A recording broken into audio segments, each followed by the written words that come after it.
Hey everyone, welcome to another episode of the Dan and Joe Sports Show. As always, I'm Dan. And I'm Joe. Uh, Joe, really shocking news to begin this show.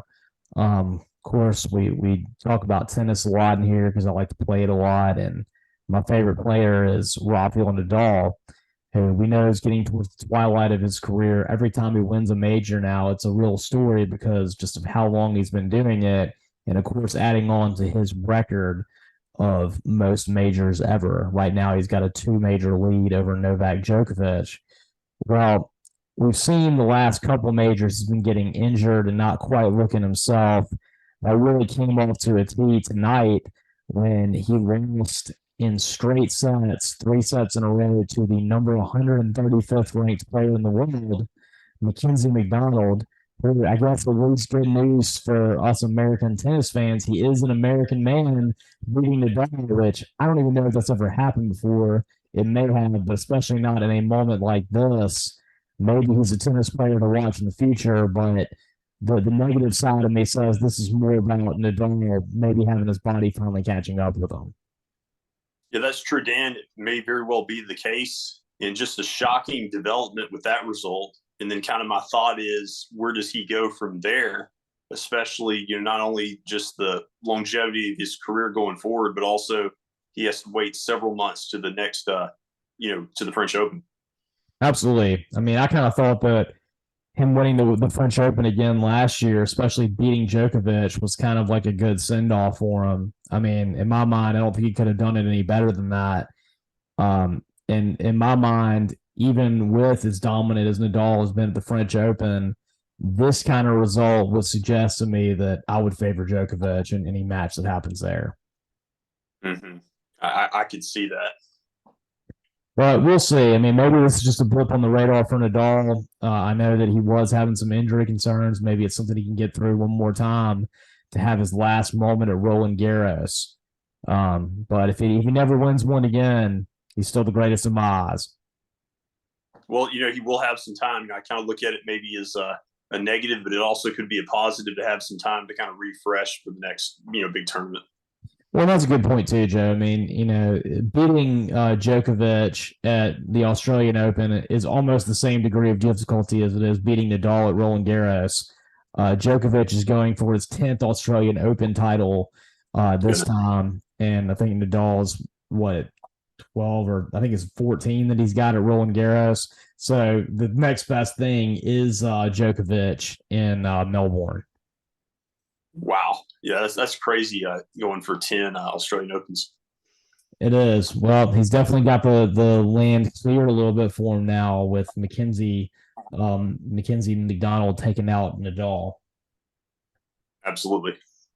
Joe, speaking of clearing out a little bit, Florida's signing class in football has somebody that's trying to leave. And under what I would say is unprecedented circumstances. Jalen Rashada, who's a four-star quarterback out of California. We know that the California quarterbacks are always some of the most highly sought after. You look at this year's NFL draft, the likely number one and number two overall picks, both California quarterbacks, and Bryce Young and CJ Stroud, who went all the way across the country to Ohio State and Alabama to play.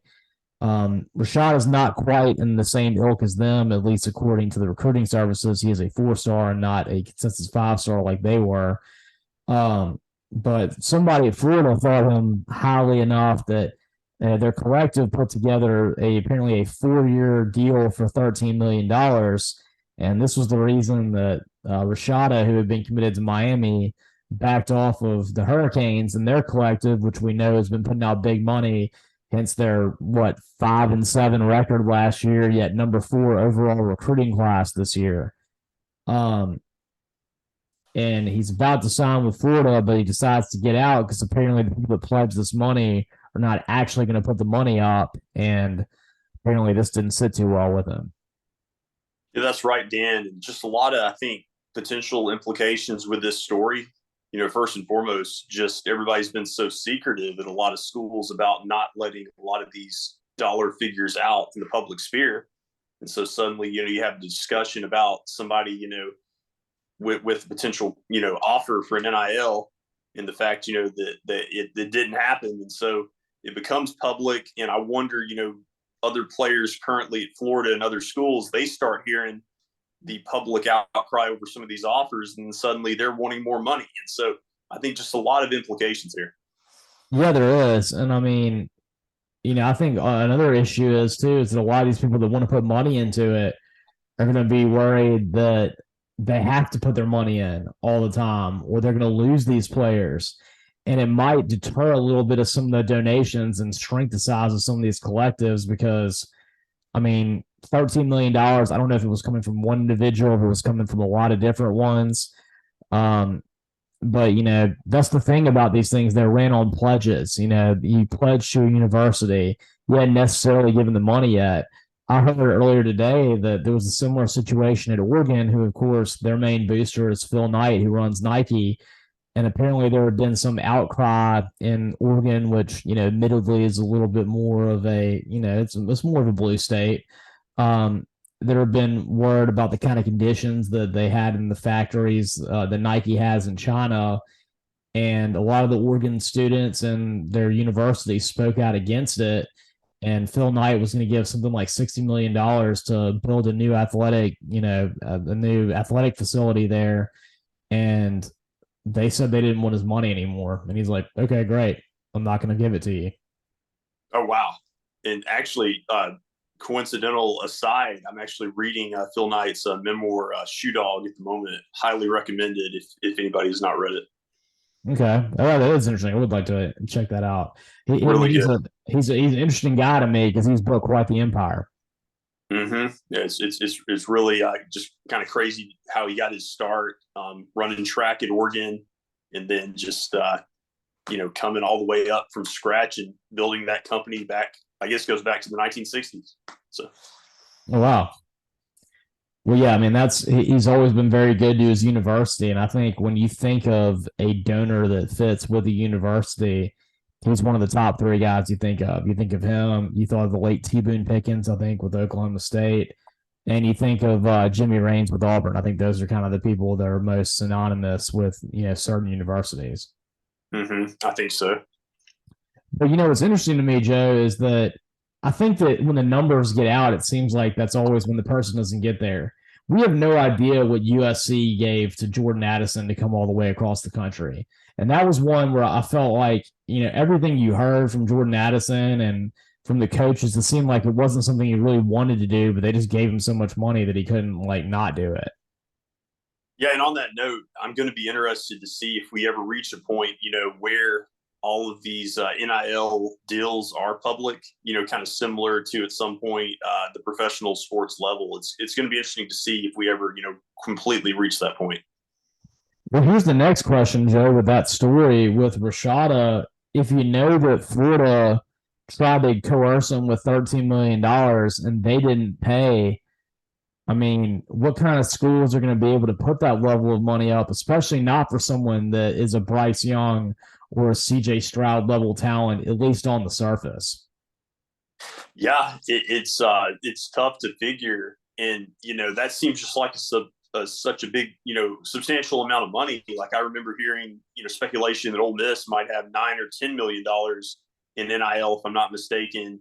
And I thought like that was a lot, but if you're going to have to pay, a quarterback that kind of money like Rashada is wanting, that a lot of your money is suddenly it evaporates.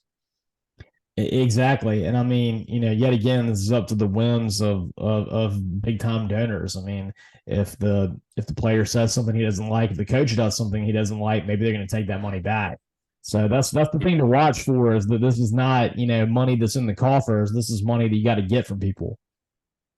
That's true. That's true. And I guess it could be somewhat of a moving target because, nothing's really public most of the time. And, each year you kind of recruit your team, and I don't know how many these guys are actually signing contracts. Right, and I mean that's gonna cause, I think, a lot of problems with other players that Florida has right now, because they're gonna be like, well, you're gonna give him $13 million. He never even played it down for us, and obviously that's the reason he was coming here, because now he doesn't want to come here when it turns out he's not going to get this money. Right, absolutely. Yes, this is going to be interesting to see how this affects a lot of different teams. And what Billy Napier does to kind of get through this, because he had a little bit of a rough first season, in my opinion. I mean, he had the highest of highs of beating Utah, but then after that happened, I mean, I think the next best win he had was South Carolina early in the season before South Carolina really became who they were. The rest of the season was pretty poor for him. It was, and next year is going to be an important season, especially the way they ended the season in the Las Vegas Bowl loss to Oregon State. I think a game that Rashada attended in person, based on a report I heard. But yeah, they've got a big season next year. But on a positive note, I did want to mention quickly Ole Miss getting the commitment from the transfer portal today, for Walker Howard from LSU. Really a high-rated recruit coming out of high school last year. Looks like, he could even potentially give darts some competition come spring. Well, Joe, I know he was a 4-star, and he was a recruit that Brian Kelly thought enough of that he did one of his really awful dance recruiting videos with them. I think it was back-to-back, and they were dancing to Callin Baton Rouge, which is, of course, the big song they play at LSU games when it becomes Saturday night in Death Valley. And I mean, I think he was the third string quarterback behind Jaden Daniels and Nussmeier. But you think about where Ole Miss is right now. Altmaier transferred to Illinois. They don't really have a great backup quarterback. I think the number 2 and the number 3 guys are walk-ons. So this was a very important move for Hugh Freeze to get somebody of this talent, a high-level 4-star quarterback, to come in to be your backup at the worst or maybe challenge Dart at the best. Yeah. Like, it's better than what I would have imagined for them to get a high-level prospect like that. And then also just kind of shocked, even in this age that we live in, to see an LSU player transfer to Ole Miss. It is always shocking to see that, especially when this is not, the Ole Miss, not the LSU at the end of the Orgeron program where things were blowing up. This is, year 2 of the Brian Kelly program after a much better first year than I think any of us would have possibly imagined. Right. You would have thought Howard would be a big part of their plans going forward. Especially with Jaden Daniels being his last year coming back. Nussmeier, I think, is at least a junior. And so if Howard was willing to bide his time, he probably would have had a spot the year after that. Right. That's exactly what I was thinking. Getting on to the hard court, another big win, speaking of LSU, Auburn had over LSU tonight, 67-49. A game where they dominated in the first half. LSU came back in the very beginning of the second half, but Auburn really put the brakes to them. Another really good game by Wendell Green, who I think has been scoring in double digits every single game the last few. I think he had 25 against Ole Miss the other night. And I've been really impressed with his ability as a point guard because last year, and I mean, I know I said this on the show a few times, I thought he was one of the weak links of Auburn's team last year, especially at the end of games. I don't think he was quite the guy that needed to be taking shots at the end. But in a lot of the games that Auburn lost, invariably he was taking what I deemed to be kind of stupid shots. But this year it's been the exact opposite. He's been a closer. He's been the one that's driving in the rim, getting free throw opportunities. I think 2 out of Auburn's last 3 wins, he's had something like 8 out of the last 10 points they've scored. So I've been really glad to see him taking charge of this team as someone that's one of the veterans on a team that lost most of their production from last year.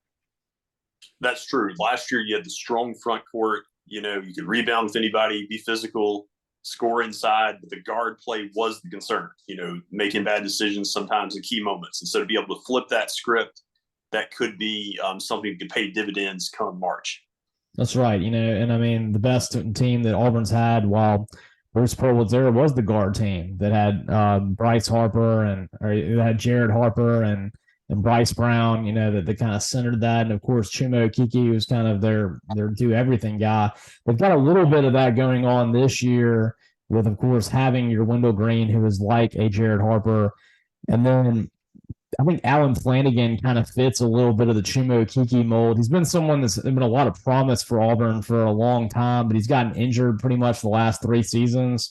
This year he's been healthy throughout, and he can kind of, he can play the small forward and he can play a guard, and he does a good job at both. And Johnny Broom's really coming on as a defensive player. He's scoring a lot better than he was to begin with, but still has some work to do with that. And then I think Jalen Williams is someone that's really taken over as a very good two guard right now. Yeah, no, absolutely. And I think, the way the game's changed is so much more perimeter and guard oriented. Look at Kentucky. I know they beat Georgia last night. They've won 2 in a row, but they have Schwebe, who's one of the best players in the country, a big man, but that's not enough for them because they don't have as good a guard play as they've had in years past. They've got to get some improvement there. And so guard play, will carry you pretty far in the tournament. Absolutely. And that's what they always say. The teams that win in March are the ones that have the best guards. And Kentucky probably has the equivalent of an Auburn front court from last season this year with Sheway. And I think they have some other talent up there. But yeah, until they beat upset Tennessee on the road, they had really underperformed this season. A lot of people were looking to get rid of Calipari, or at least Kentucky fans were complaining and saying he needs to go and take the Texas job, and they were finally done with him, which still is absolutely crazy to me. Yeah, I could still see that happening, but it is crazy how, the narrative shifted, with him getting basically the equivalent of that lifetime contract a few years ago. Yeah, I mean, yeah, since then, the Kentucky fans have been a lot less patient with him. Joe, right now, it can be argued that Alabama basketball is having a better season than Alabama football, which would be such a weird thought a few months ago when you consider this Alabama team was the consensus number one. It was them. It was a step down to Ohio State, and then the rest of them were just peering over the mountaintop at everyone else. And of course, this Alabama team in football didn't even make the college football playoff. Meanwhile, Nate Oates' basketball team, who is all perimeter and guard oriented, is top 5 team, and they are just rolling through everybody in the SEC. I think there may have been one game they've had that have been in single digits, but I mean, they've done stuff like beating LSU by 40 points on the road.